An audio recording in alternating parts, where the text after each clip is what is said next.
Let's begin now.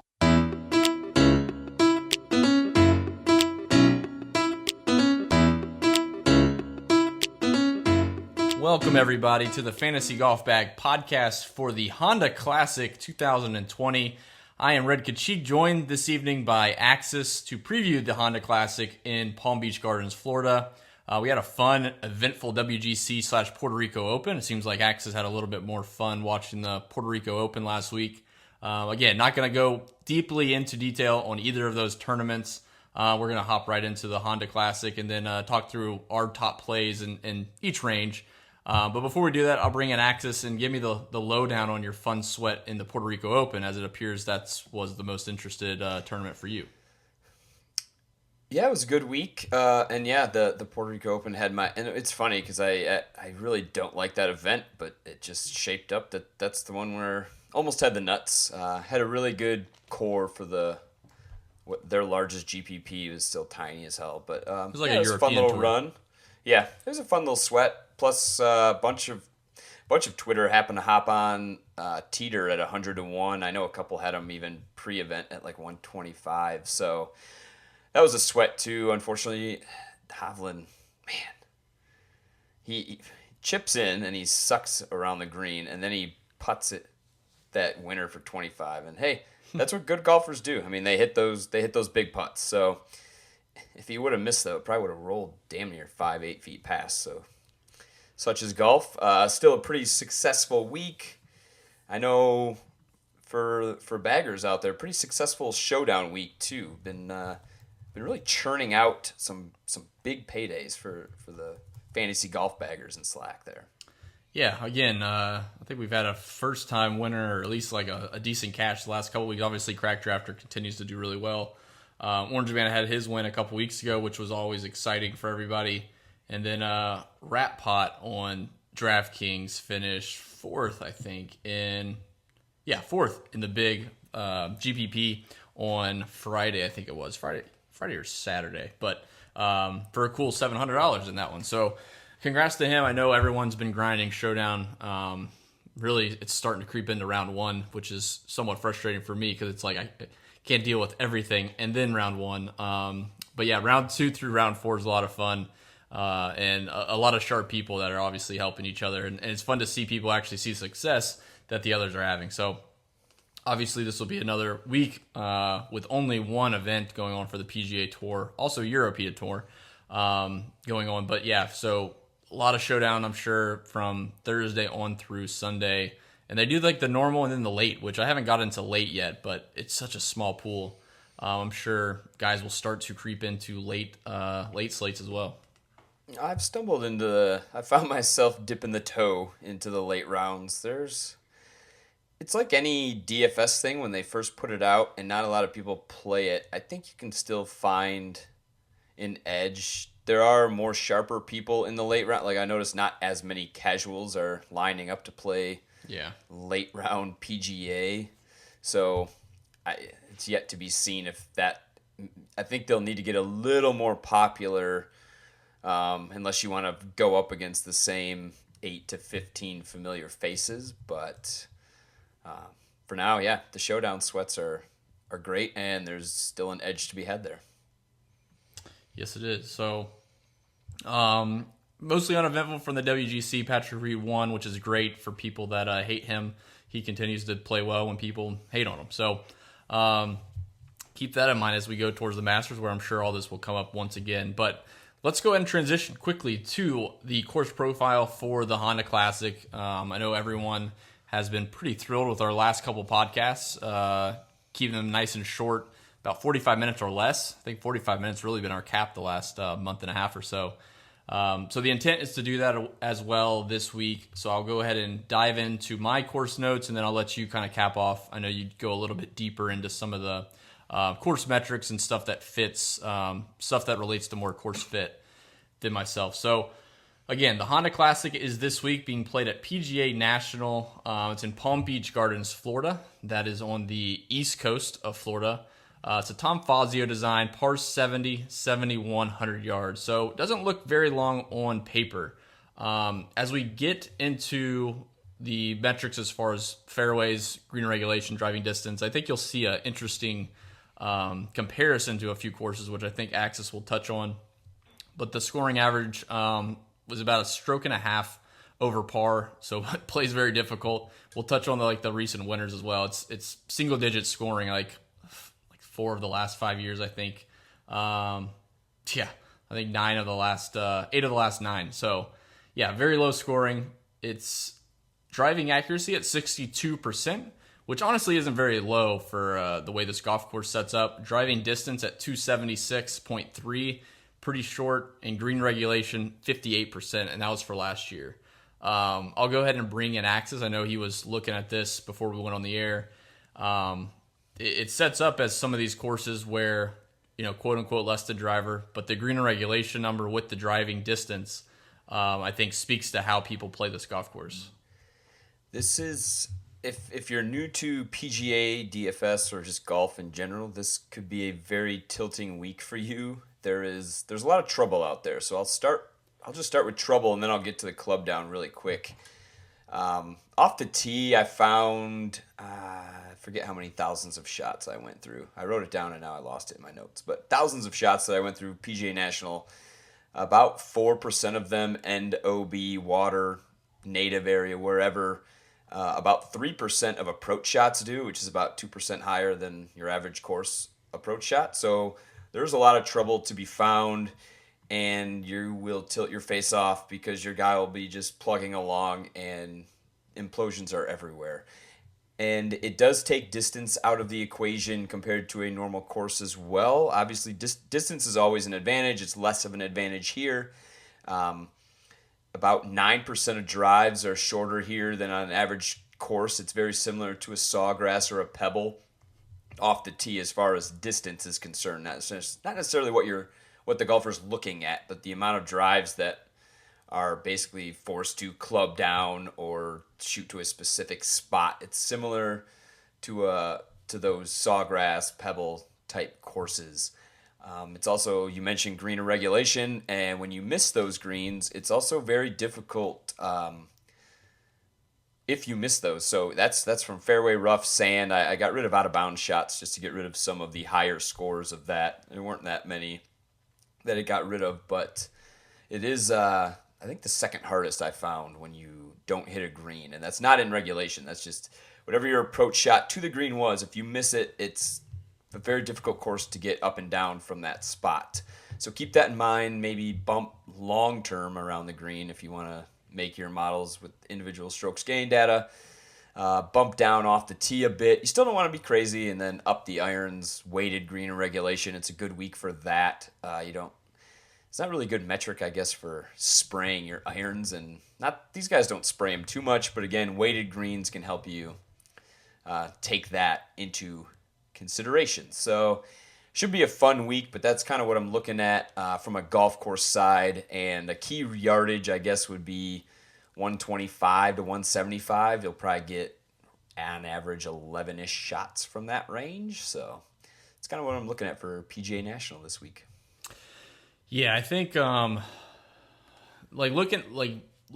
watchers or box score watchers, I guess, is, when you see some of these leaderboards with Keith Mitchell last year won, Justin Thomas, Ricky Fowler's not that long, Adam Scott, etc. The last 4 years, people may quickly infer that driving distance is important, and many times with these fields that are very top heavy, or very few guys, but it's very few that are a step above, a class above the rest of the field.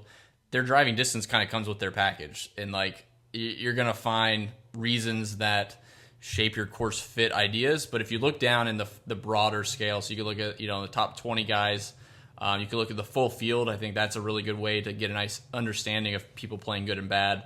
That flattens it out. But like you said, weighted green and regulation for us is going to be big, and then driving distance and stuff like that. Even if you look at, I think Luke List has popped up a dozen times in our chat already. And that was the year that JT won. And then coincidentally, Brooks and Keith Mitchell were first and second last year. It's just a coincidence that they're the best players in the field that played well, and they happen to be long. So don't overthink the driving distance. This is definitely going to be a placement golf course. Approach is going to be huge. Scrambling is actually fairly important. And then I know we've kind of been on the narrative of POA the last couple weeks for good reason. I think people are jumping pretty fast into Bermuda splits this week, and I don't see as big a difference. I think there's definitely guys that are specialists to a degree that putt well on Bermuda versus other surfaces, mostly the Florida guys, the Georgia guys that play at Sea Island, etc. But to me, I wouldn't get caught up too fast in we just want to target good Bermuda putters because it's a much easier surface than POA. I don't view either of those as like equal difficulty when guys transition week to week. Yeah, maybe one day I'll post something more about it, but I agree with you that POA seems to have much bigger differences in baseline to the upper echelon guys who have putt well on POA compared to the Bents or the Bermudas. And like you said, that's not to say there aren't a handful of guys who, over a huge sample, still just seem to putt better on Bermuda. Yeah. But overall, I found, like, as the samples increase, not shocking, the strokes gained putting gets closer and closer to zero or said golfer's baseline. And POA was the one that maybe had a little more outliers, good and bad. So like you said, there's nothing wrong with looking at putting on a week-to-week basis. I think people really ignore the putting. I don't think you should necessarily ignore it. But like you said, I don't know if I'd be going that heavy into that wouldn't be the first thing I'd Bermuda look splits. at. We'll put it that way. Oh, no. That It's doesn't not put Brian heavily, Gay on my list. It's not a heavy part of my system here of Yeah. looking at golfers. But I do look at putting more or less just so I know which guys are going to limit my upside and I'm going to be pissed about all week, Corey Connors. But, yeah, it's still something I do peek at, but the splits I'm not going to be that heavy on. Agreed. All right, let's go ahead and roll into the top of the board here, and I'll let you lead off as far as kind of what you're thinking at the top. I know you mentioned pre-show. It's a shame how good Fleetwood fits this golf course. I think Brooks is really interesting. I don't think anyone's going to play him, but I mean, Ricky Fowler and Tommy Fleetwood's got to be the two most popular in this range. Are you just all in on Fleetwood this week? I am all in on my boy Tommy, and I'm curious to see how many pay up for 11.6. I assume he will still be popular because Brooks at 11.2, people are really scared of that knee. I don't know if I'm going full MME this week, but I'm making a lot of lineups with how this course plays. I will be using Fleetwood and Brooks. The knee, I don't think I'll be overweight on Brooks, but I guess that depends on what the projections start showing in the next couple days. Then I don't know. It's Brooks. I'm not really that big on him like other people are during major weeks. Like, I'm not a believer in that pure outlier. And again, I could be wrong. He's won me a lot of money on those majors wins, but I don't know. 11.2 is a little steep, I actually think, for him. But if people aren't going to play him, then that's a whole different story. So I'm definitely in on Fleetwood and Brooks, and probably just be a innocent bystander with my boy Ricky there. That's not to say he might not find his way in a few if I end up approaching 100 plus lineups, but I would imagine I'll be underweight on Ricky this week. Yeah, I would lean towards Fleetwood, obviously, if we're really picking one out of this group. Brooks has been the most interesting to me because I think he's just getting talked down so much, and I've already heard people already talk about the knee, etc. I don't think the knee's as big a concern, and I think this golf course is unique, not only because he lives in the area and he's played it probably 3 or 4 dozen times, but he's coming off of a poor finish at the Genesis, but he had been playing quite a bit before that. He played over in Abu Dhabi and the Saudi International. He played back-to-back weeks over there. Obviously, a little bit weaker field than the PGA Tour events, specifically the Genesis. But I don't think he played that bad. He finished 17th and 34th over there. I have no issues going back to Brooks playing at this event. Obviously, finishing second last year. He had not had a good course record prior to that, but he's going to be 12% or lower owned. Has to be. He also fits the course very well. He does, as far as scrambling, but and he doesn't have to. Everyone talks about him off the tee, which is probably fair. But this takes the driver out of play for him, and his irons are actually really good too. So I think he is a really interesting option for me. Ricky, probably I'm out on, and then it's only been one day. I mean, it's been 4 hours since pricing came out. The longer I look at Woodland, the more I like him, and it's not just the Pebble narrative, but even like looking at his last couple of events, and he's starting to trend in the right direction with his approach numbers. So he's played pretty good at the waste management. Didn't play very well off the tee. Then he goes to the WGC last week and gained about 7.5 strokes ball striking. I think it's an interesting spot for him, and actually don't know what his Bermuda splits are on the top of my head, but he's not a great putter on most surfaces anyways. But I do think it's a good fit for him at 10-3. That's not a bad spot to go. Oh, his short game's killed him here. His ball striking here has been really good over the years. It's just he has done nothing. He's lost over 2 strokes around the green and on the green, which is kind of difficult. So, yeah, you're right. So like last year, he's not exactly known for his short game anyway. So he lost over 5.5 shots on and around the green last year here. So gained 7.7 strokes approach. Wow. So yeah, he's always GPPs, struck the ball man. well here. Yeah. Yeah, I'll be playing some Gary Woodland, but yeah, I would have to. Fleetwood would be the cash option if you're paying up, but man, I might just go overweight on Brooks, and it might not be that much, but that seems really interesting to me at 11-2 in a field where people aren't gonna there's so many good names around him. It's not like when he teed it up if he played at the Waste Management, he'd be popular. I think this week it's a little bit different. So we can move down into the 9K range, and right now I only have 2 guys starred. There's a lot of question marks for me. Like, Oosthuizen is a tough one to get. I'm already getting ravaged by guys that played him on Saturday when he was 5 over through 9 holes for Showdown. Victor Hovland obviously coming off a win, but Sung J M and Shane Lowry are my 2 favorites in this range so far. Sung J last week gained 3 strokes on approach, which is a nice bounce back down in Mexico. And then if you look at Lowry, who he's played here twice already, which is nice, but his lead in form has been trending the right direction. He's finally come over to the States, played last week, obviously, in Mexico. I like guys coming off of playing last week, whether it's the Puerto Rico Open, which we'll get to here shortly, or the WGC Mexico. So right now I have Sung J M. I think it's a fantastic spot for him, and then Shane Lowry. And I think both, if you talk about short games, those are the ones that you want to target. The rest in this range are just kind of misses for me. Oh, I'm all over King Louis. I will ignore how atrocious he was last week, and he was just bad.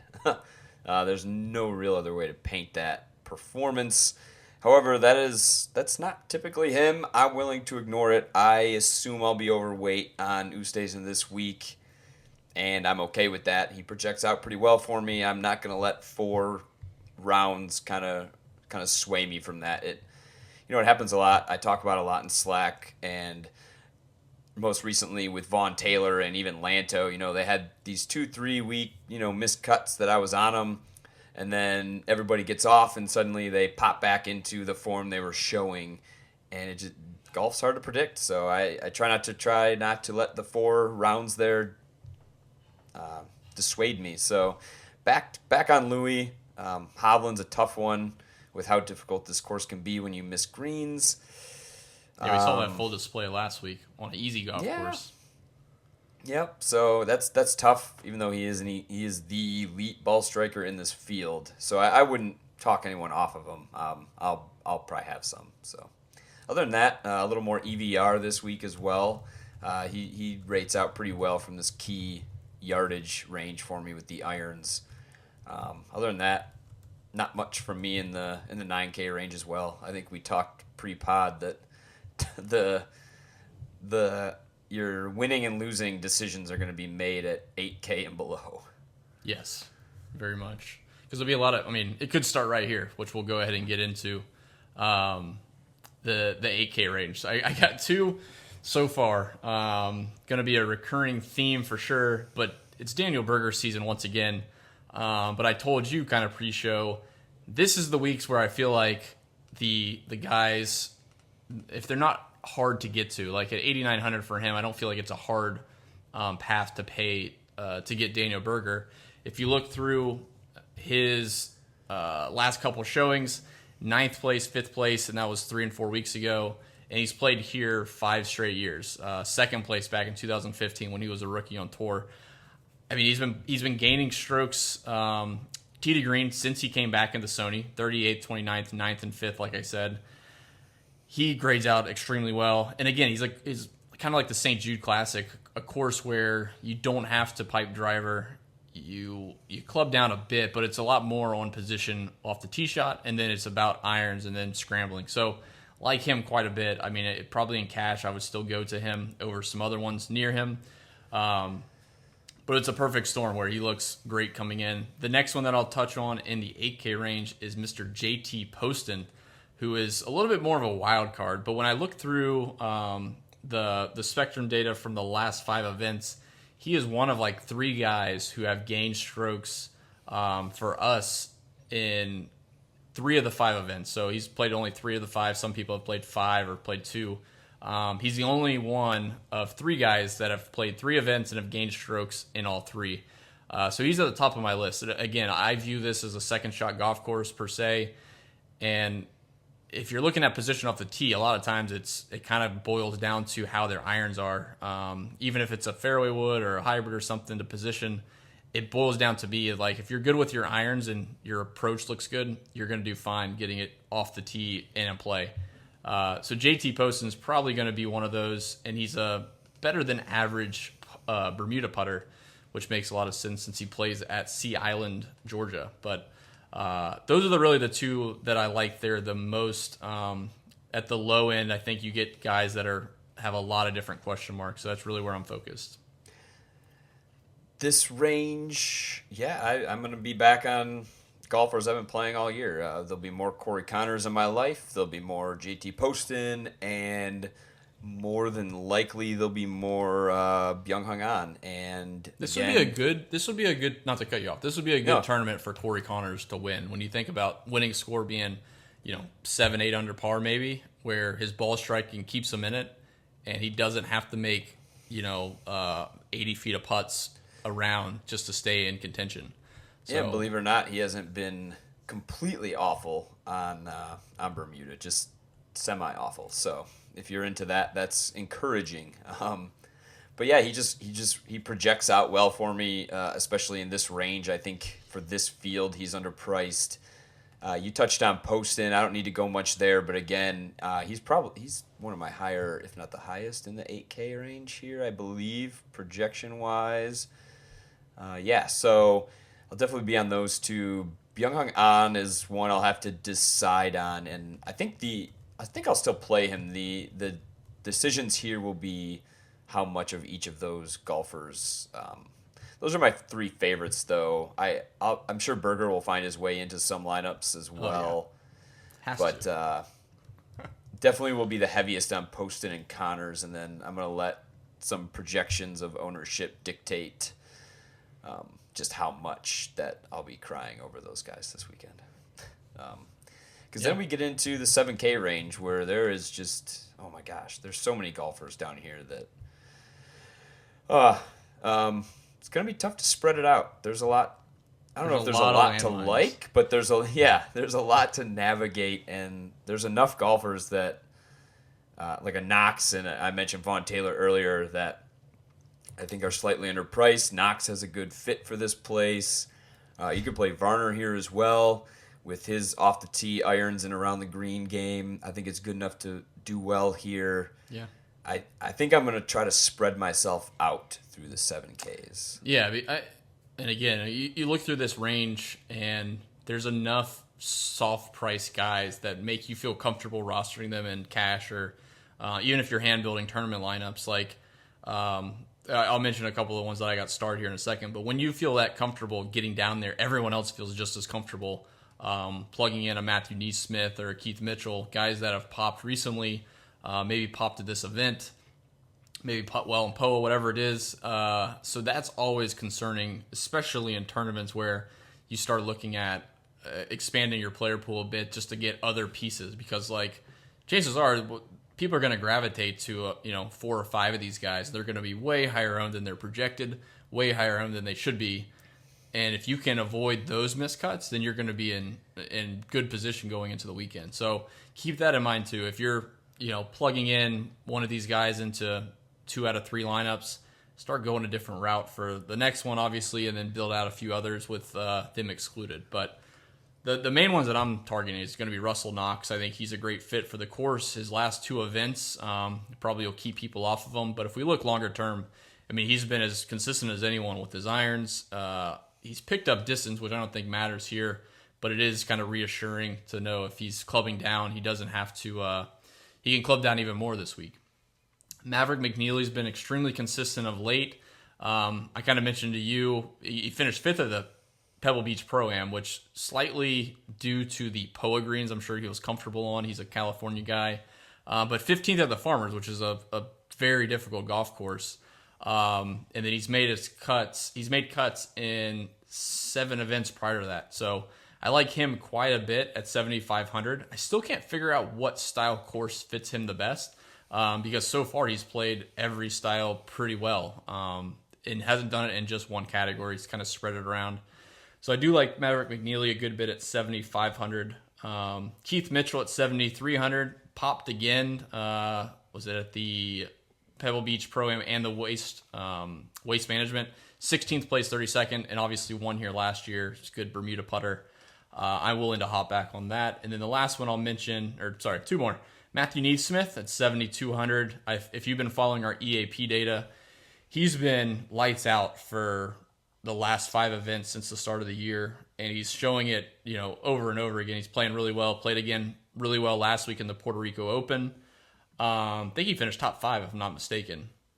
You might be able to correct me if I'm wrong, but it was at least top 10. And then Sam Burns. Sam Burns is actually making a nice turnaround.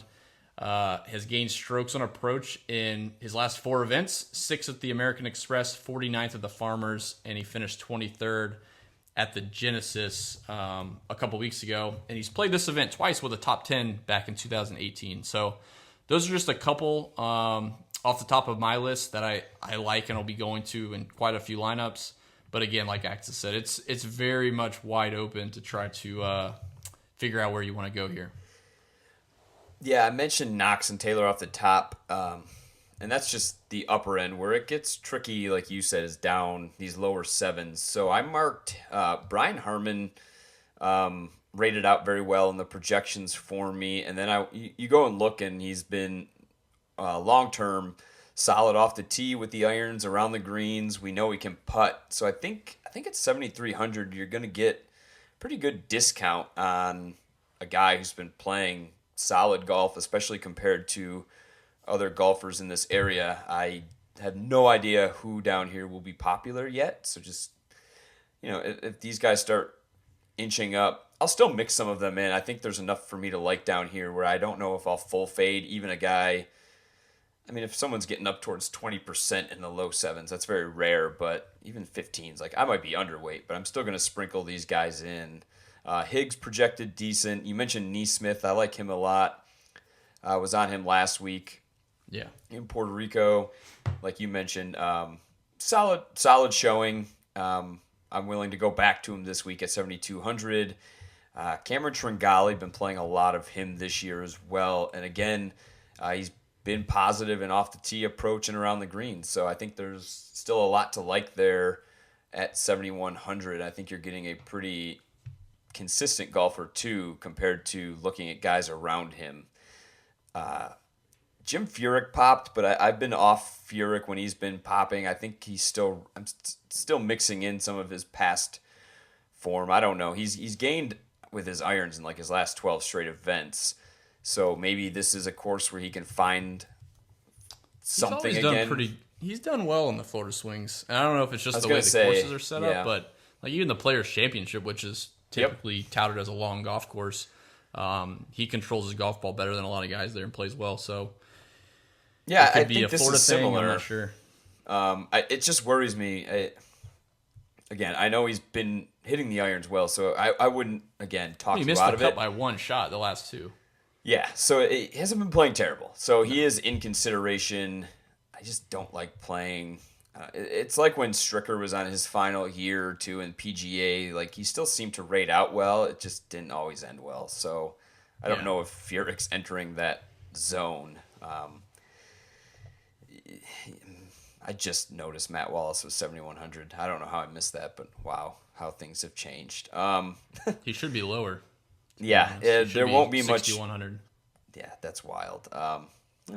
Fall from where he was, but Tom Hoagie at 6,900 also caught my eye. Again, just projects out well, does a lot of things well around the green. It's his weakest point, but he's not completely terrible there. In fact, I'd say he's very close to just average. So I think Tom Hoagie is someone at 6,900 you can dip down into as well to start filling out. If you're going 20 plus lineups, like when I get down here, I'm using these guys in pretty well less than 10%. Yeah. I don't take very big stands down here. You're sprinkling them in with your 8K plus guys, where I'm typically taking the bigger stands and cores. So beyond that, I really didn't dip too low this week so far. Like, it's just, I think there's a lot to digest. We like to do the pod early, which is great. Get some ideas out there for everybody, but at the same time, I can't sit here and tell you that I've fleshed out my pool yet. Like, there is a lot to sift through down here, because I think I'm actually going to be using more golfers in my pool than I normally would due to the outcomes at this course. And so I think my low end will have a lot more guys, just a lot less owned. Like, there'll just be There's going to be blow-ups on Thursday morning. There'll be triples on the first hole. Yeah, so I'm going to be sprinkling in more golfers than usual at lower ownerships for myself. So we'll see how that goes, but it's kind of where I'm at this week so far. It's should be a fun one, and it'll be attending on Saturday, so that'll be nice. Yeah. I actually have two more. One more in the 7K range, then I got a couple in the 6s I'll touch on before we get us all out of here. Russell Henley I actually have some interest in, which is very scary because I played him I think 3 times this year, and it was not one of those was at the Genesis where he finished 17th and had a chance to win. So gained strokes and approach his last 2 events, but I think if I recall correctly, there's a couple events where he just tends to like the golf course, and it seems like he's played really well here. Back-to-back top 20s, and if you go back to 2014, he actually has a victory here. So that's enough for me to get some interest in tournaments. Someone that has that kind of upside on a golf course, it actually means a lot. Like, just from their mentality, coming back here, playing their practice rounds, like, you have good vibes. Now, you still got to play well, but to see upside, not just to win, but like top 10s and stuff like that where he's priced is a very good thing. It's kind of crazy how well he's played here off the tee. I didn't find that there's a ton of strokes to be gained off the tee here, but he has found a way over the years. That's incredible, actually. I mean, last year was super consistent. Considering it makes you club down, the fact that he's gaining over, 1, 2, 3, 4 times he's gained about 3 strokes off the tee. That's impressive at a course where you have to club down this much. He must fit his eye or something. Shot shape, perhaps. Something I don't really look at. I have no idea. He's a weird dude. Yeah. The last couple that I'll mention in the 6K range, Mark Hubbard, 6,700 was a DFS darling, I think, at like the Farmers or Pebble Beach or something, and let everyone down after, miscut at the Pebble Beach Pro after a 43rd and a 9th. But back on that, I feel like his ball striking has been very consistent since coming on the tour last fall. Willing to ride that one on this type of golf course. Joseph Bramlett continues to play pretty well. He was talking about the JT Poston stats. He was one of the other 3 that has been positive in every event he's played in for us. Tyler McCumber, 6,600. He's been playing extremely well. 21st at the Farmers, 32nd at AT&T, and then he had a 20th last week in the Puerto Rico Open. So I do like that one. Camilo Villegas, I'll throw a dart on him. He's played well over in the Korn Ferry Tour, the last 2 events down in Colombia. So I don't know if that's a home game for him, and that's why he played well. But he does seem to be playing better. And that's the last guy I have down here. I don't think I'm going anything below 6,500, but there will be a sprinkle of different guys in that high sixes just to make some, more studly lineups, if you can call Billy Horschel or Sung Jae Im a stud. But that's probably it for me, man.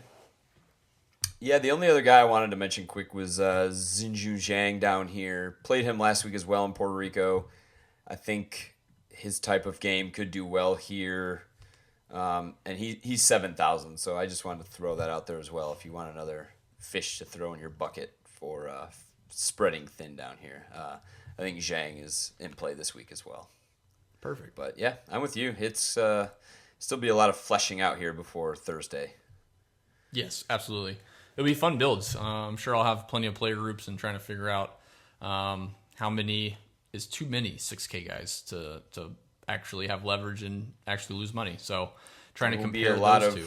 Yeah, there'll be a lot of re-clicking the optimize button this week as I type away at percentages. This might be one of those 17 to 20 build weeks.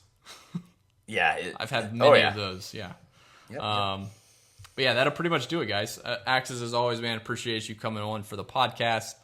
Everyone out there, appreciate you tuning in to the Fantasy Golf Bag podcast. You can find all of our stats and all of our content at fantasygolfbag.com.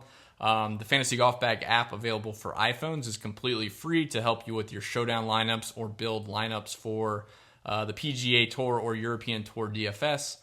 And if you could, always leave us a rating and a review on iTunes, Spotify, Stitcher, Google, wherever you listen to your podcast. That always helps us out. Good luck this week. We'll see you Wednesday for the Wednesday night FGB live stream. Until then, everybody, good luck with your builds and have a fun week researching for the Honda Classic. See ya.